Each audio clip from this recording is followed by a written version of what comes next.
Let's mic देश का मिजाज साउथ।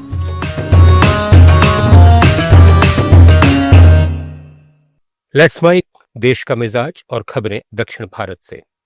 तमिलनाडु के मुख्यमंत्री एमके स्टालिन जर्मनी के डसेल्डोर्फ पहुंच गए हैं। वहां उनका गर्मजोशी से स्वागत हुआ। तमिलनाडु के उद्योग मंत्री टीआरबी राजा, भारत के राजदूत के उप प्रमुख अभिषेक दुबे और तमिल प्रवासियों ने उनकी अगुवानी की। स्टालिन ने सोशल मीडिया पर कहा, हेलो जर्मनी, तमिल समुदाय के प्यार से अभिभूत हूं। मैं तमिलनाडु की मजबूती दिखाने, निवेश आकर्षित करने और बेहतर भविष्य के लिए साझेदारी करने के लिए तैयार हूं। कर्नाटक रोडवेज ने ओणम त्योहार के मद्देनजर यात्रियों की सुविधा के लिए विशेष व्यवस्था की है। 2 से 4 सितंबर तक रोडवेज बेंगलुरु से केरल के लिए 90 अतिरिक्त बसें चलाएगी। ये बसें बेंगलुरु के मैसूरू रोड बस स्टेशन और शांतिनगर बस स्टेशन से केरल के प्रमुख शहरों जैसे कन्नूर, कोझिकोड, एर्नाकुलम, पलक्कड़, त्रिशूर, कोट्टायम और तिरुवनंतपुरम जाएंगी। सभी प्रीमियम श्रेणी की विशेष बसें शांतिनगर बस स्टेशन से रवाना होंगी। कर्नाटक के उप मुख्यमंत्री डीके शिवकुमार ने बीजेपी और जनता दल सेक्युलर पर धर्म के आधार पर राजनीति करने का आरोप लगाया है। उडुपी में श्री कृष्ण मठ में भगवान कृष्ण के दर्शन के बाद पत्रकारों से बात करते हुए शिवकुमार ने कहा कि दोनों पार्टियों का एकमात्र काम लोगों की भावनाओं के साथ खेलना है। हालांकि उन्होंने मैसूरू दशहरा उद्घाटन विवाद पर टिप्पणी करने से इनकार कर दिया।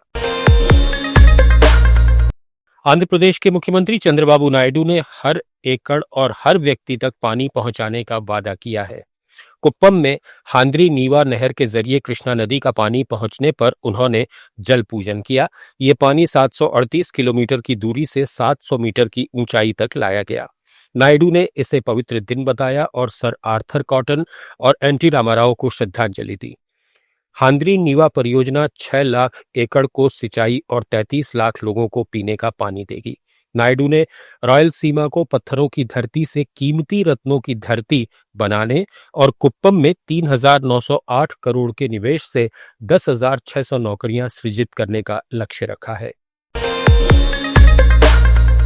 मुख्यमंत्री नायडू ने परम समुद्रम सभा में वाईएसआरसीपी पर गुंडा राजनीति करने का आरोप लगाया और कुप्पम के लोगों का 8 बार उन्हें चुनने के लिए आभार जताया। नायडू ने विकास के वादे दोहराए, जिसमें 3,908 करोड़ के 12 नए उद्योगों से हजारों नौकरियां मिलना शामिल है। उन्होंने नदियों को जोड़ने और उससे और सूखा खत्म करने की बात कही। सीएम ने ऑटो चालकों को भरोसा दिलाया कि सरकार उनके साथ है और कुप्पम को सड़क और तकनीक से जोड़कर विकास को बढ़ावा दिया जाएगा। तेलंगाना सरकार ने विधानसभा में कालेश्वरम परियोजना पर पीसी घोष आयोग की रिपोर्ट पेश कर दी है।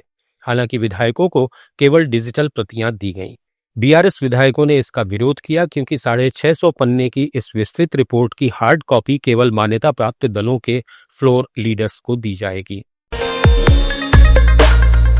तेलंगाना विधानसभा में बीआरएस नेता केटी रामाराव ने पंचायती राज संशोधन विधेयक पर कांग्रेस की आलोचना की। उन्होंने मुख्यमंत्री रेवंत रेड्डी से 42% बैकवर्ड क्लास आरक्षण विधेयक को दिल्ली ले जाकर केंद्र से मंजूरी लेने की मांग की।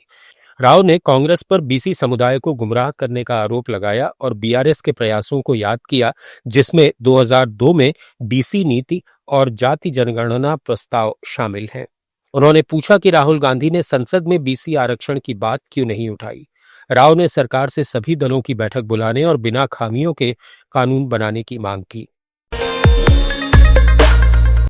केरल सरकार ने विंजम बंदरगाह के पास 300 एकड़ जमीन औद्योगिक विकास के लिए लेने का फैसला किया है।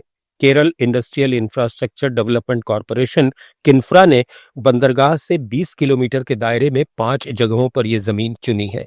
अब सरकार जल्द मालिकों से बात कर मुआवजा देगी। सबसे पहले 50 एकड़ पर काम शुरू होगा।